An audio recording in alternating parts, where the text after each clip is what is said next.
Welcome to the European Parliamentary Research Service podcasts. In this podcast, we will delve into the strategic and system threats facing the democratic information sphere, one of the 15 risks identified and analysed by the EPRS in their Future Shocks 2023 report.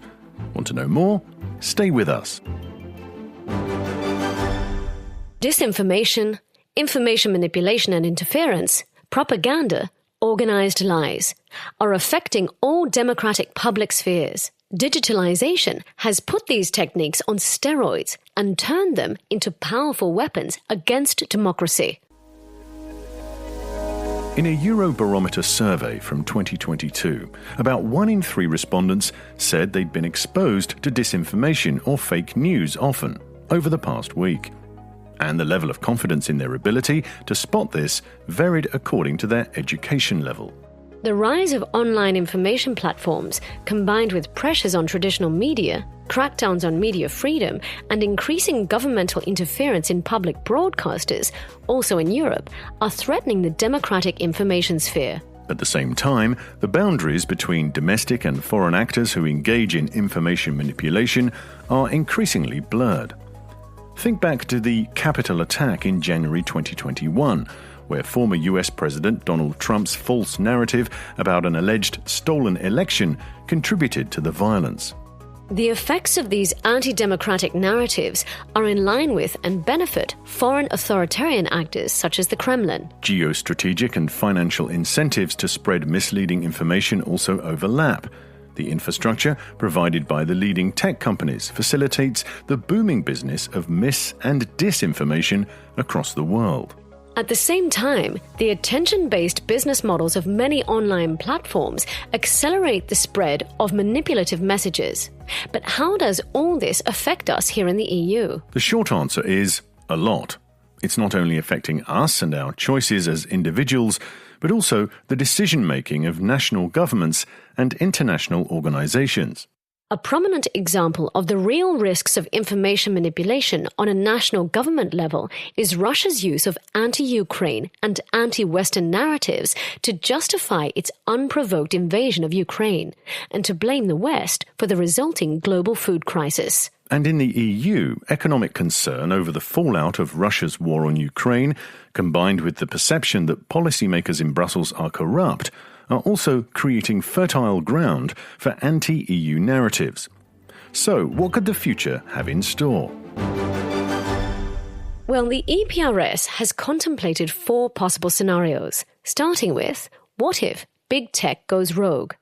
Let's hear EPRS policy analyst Naja Benson.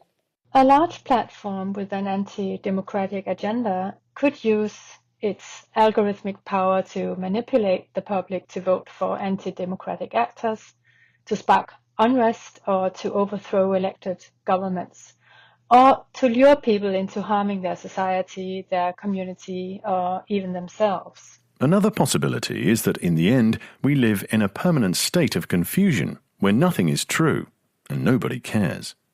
While local news deserts have been building across the world, a number of different actors have increased the volume of misleading or deceptive information. Unable to tell between true and false claims and identify trustworthy sources, people are turning away from the news, fueling populism and leading to a total breakdown of trust in the infosphere. Third possible scenario is the rise of online conspiracy theories, exported globally via social media platforms such as Instagram, Twitter or TikTok, and multiplied by the advent of the metaverse, blurring the lines between fiction and reality. But there are also more positive scenarios. Geopolitical tensions with China in the wake of Russia's war on Ukraine could push the EU and the US to together advance their shared values in the information sphere and create an infosphere that works for democracy rather than against it. Now, in the light of all these possible scenarios, what could the EU do? Stay with us. One important thing for the EU to do is to strengthen the information infrastructure both at home and abroad. That means bolstering the toolbox for countering foreign information manipulation and interference in line with the European Democracy Action Plan. In addition to supporting media pluralism, freedom and independence in Europe, in line with the European Media Freedom Act, international cooperation to support local and regional news across the world would be important to counter Russia's and China's media dominance in large parts of the global south. Another line of action for the EU would be to reduce demand for information manipulation. Let's come back to Nadja Benson. One solution is media literacy, helping everyone become better at recognizing information manipulation. It's also important to provide access to high-quality news, including local news, as well as access to knowledge about history, democracy, and science in people's mother tongue to make it easier for everyone to really do their own research online. Finally, creating a safe, non-intrusive space where fundamental rights are protected and where everyone has the tools to shape their own experience, including reliable information, high-quality local media and transparency, requires international cooperation. But such close-knit coordination with democratic allies, including the US, would require calibrating measures to counter digital threats to democracy without compromising freedom of expression, including counteracting the use of AI by authoritarian regimes to clamp down on free expression online. In April 2022, the European Union, the United States, and several international partners signed a declaration for the future of the Internet, setting out the vision and principles of a trusted Internet.